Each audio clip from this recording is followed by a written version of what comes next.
별 떨어지다. 진시 황릉. 별 떨어지다.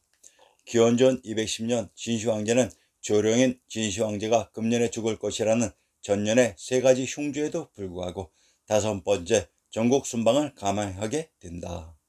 신복인 자승상 이사와 평소에 귀여워했던 아들 호해가 특별히 동행하게 되었다. 북쪽의 올나라 제국이었던 회계와 낭약을 끝으로 다시 아방궁에 있었던 곳으로 돌아가기 위해 평원진에 이르렀을 때 진시 황제가 갑자기 중병에 걸리고 만 것이다. 진시 황제가 죽음을 직감했는지 황제의 마취와 옥사를 책임지는 환관 조고에게 명령해 맏아들인 공자 부소에게 칙명을 쓰게 하달했다. 공자 부소는 몽용 장군에게 군대를 맡기고 아방궁으로 돌아와서 나의 장례식을 주관해라. 실질적인 모든 권력을 공자 부소에게 이전하는 칙명이었습니다. 그런데 이 조서는 부소에게 전해지지 않고 계속 조고의 수중에 머물러 있었던 것입니다. 우선 진시 황제가 중병에 걸렸다는 평원의 지명을 확인해 봅시다. 이곳 평원이 삼국지에서 유비가 현령으로 있었던 곳입니다. 강원도 원주의 군명을 평원, 북원경, 성안이라고 합니다. 강원도 원주의 군명 성안과 성도는 동일한 지명의 다른 표기 방식으로 진시 황제가 중병에 걸린 평원이 평양이었습니다. 그곳 금강산 지역의 평양의 대동강 너머가 바로 지리산 자락의 창녕 안동의 성도였습니다. 강원도 원주의 고적을 인용합니다. 천왕사 주의 동쪽 이리쯤에 있다. 지금은 폐지하고 사청이 되었다고 했다. 강원도 원주의 산천을 인용합니다. 봄바람이 아미령에 이르지 아니하건만 땅 가득히 교룡처럼 서리어 푸르른 덩어리를 지었네라고 했습니다. 원주란 모든 곳의 근원이 되는 땅으로 곧 신시계천의 무대라는 사실로 천왕님이 계셨던 지리산 남원에 천왕사가 가까이 위치되어 있었습니다. 원주의 산천에 등장한 교룡의 정체를 또한 살펴봅시다. 경기도 가평군의 제용조를 인용합니다. 이맹균의 시에 일찍이 포천에 가는 길에 굴과를 넘어서 안장을 내리고 잠깐 조정해서 쉬었다. 어지러운 산 깊은 골 뚫고 가는데 한가락길이 꼬불꼬불 고비도 많다. 비록 말을 꾸짖으며 걷고 건너기 어려워도 이 고을에 이르니 마음이 이미 시원하다. 높다란 화학산이 북쪽에 진주하니 구멍에는 태고쪽 눈이 아직도 쌓였다. 가닥진 여러 봉우리 온 고을을 감쌌는데 천가지 모습 만가지 형상이 다 기절하다. 시냇물이 일렁거려 햇빛도 푸르르고 그 속에는 교룡굴 있는가 의심된다. 가평의 지형에 등장한 화학산이 바로 화산인 삼각산입니다. 가평군의 지형에도 교룡굴이 등장합니다. 용의 표식과 지명은 아무나 함부로 사용할 수 있는 것이 아닙니다. 이곳의 정체를 밝혀봅시다. 남원은 백제 때의 교룡군이며 신라 경도왕 때 지금의 이름을 얻었다. 남원 역시 임진왜란 때의 격전지였다. 임진왜란 중에 변사정이 교룡산성의 수장이 되어 산성을 크게 수축하였고 1597년 정유재란 때에는 남원성이 왜군에 함락되면서 만복사, 남원향교, 용성관, 광활로 등이 불타고 말았다. 이 고장 사람들은 봄이 오면 용담이나 율림에 모여 향금과 사계를 행한다고 했습니다. 전라도 남원을 교룡군이라고 합니다. 그러면 교룡의 정체를 밝혀봅시다. 고전 번역원의 다산시문집을 인용합니다. 듣지 아니 지금 화성부에 단단한 초롱성을 쌓고 있다던데 날듯한 무대 무지개에 닿아 있고 화려한 누각이는 교룡을 그렸구려. 건업의 강산이 수려하고 신풍에는 저수가 무성하지. 왕릉의 상서로운 기운 서려 있어 일만주 소나무를 해마다 심는다오.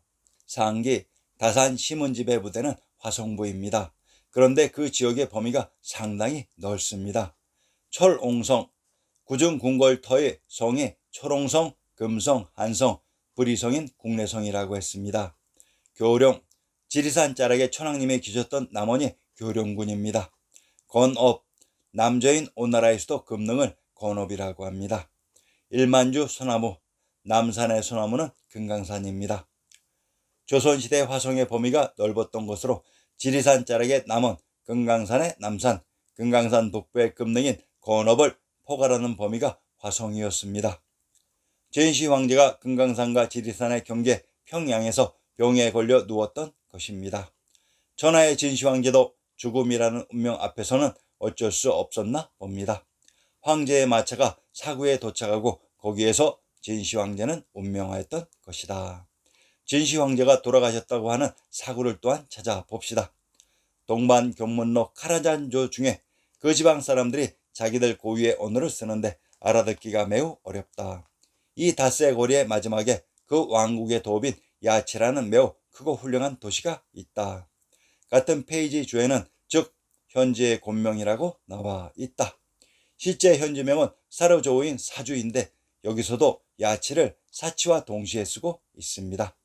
반치음이 지옷, 이응, 시옷 세 가지로 쓰이는 예를 볼 수 있습니다. 동반 견문록의 야치가 탱리지의 압록으로 사차, 사주라고도 합니다. 사주와 사구는 동일한 지명을 다르게 표시하는 전형적인 방식으로 야치를 또한 곤명이라고 합니다. 이 지명을 살펴봅시다. 경상도 곤양의 군명이 곤명철성이라고 합니다. 경상도 고성의 군명을 고자, 고주, 철성이라고 합니다. 강원도 철원의 군명이 철성, 동주, 장원이라고 합니다.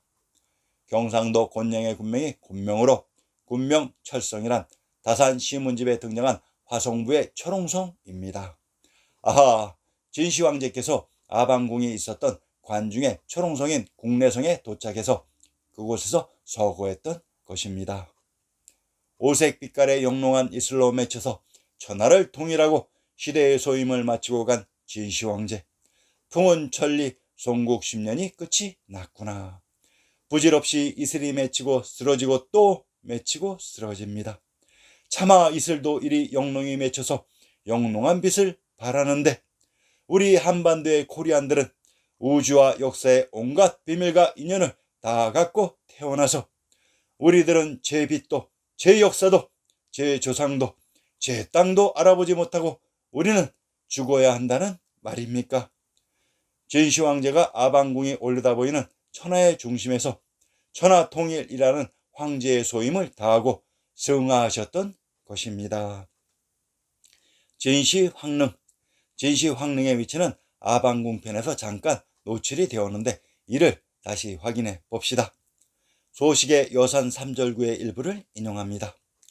바다에서 도사가 삼산을 찾았다지만 한번 가면 못 돌아오면 망구의 진리인걸. 지축에 있는 진시황릉이 더없이 좋은 거울인데 좋은 가게는 무엇하러 힘들어 올랐을까. 여산은 황제국 서주가 있었던 관중의 중심으로 한양 장안의 구중 궁궐의 근처에 진시 황제의 황릉이 있었던 것입니다.